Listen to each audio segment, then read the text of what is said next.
السلام علیکم ورحمۃ اللہ وبرکاتہ۔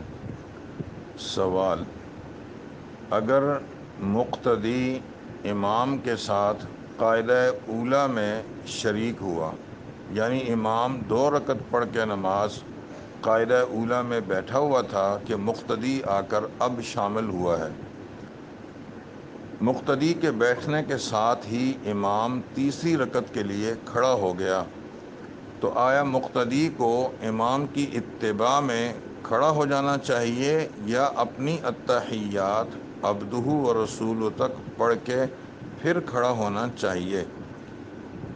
تو اس کا جواب یہ ہے کہ مقتدی کو اپنی التحیات عبدہ و رسولہ تک پڑھ کے کھڑا ہونا چاہیے۔ اگر یہ پہلے کھڑا ہو گیا تو یہ مکروہ تحریمی ہوگا۔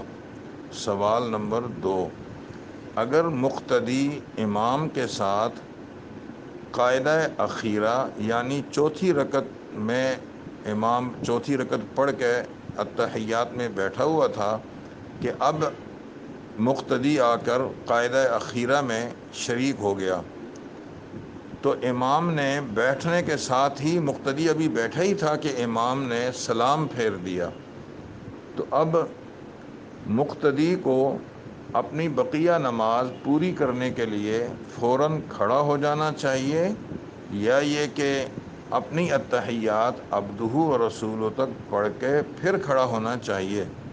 جواب: مقتدی کو اپنی التحیات عبدہ و رسولہ تک پڑھ کے پھر کھڑا ہونا چاہیے، فوراً امام کے سلام پھیرنے کے ساتھ ہی نہیں کھڑا ہونا چاہیے۔ اگر یہ فوراً کھڑا ہو گیا اور التحیات عبدہ و رسولہ تک نہ پڑھی تو یہ بھی مکروہ تحریمی ہوگا۔ یہ مسئلہ شامی میں موجود ہے۔ وآخر دعوانا ان الحمد للہ رب العالمین۔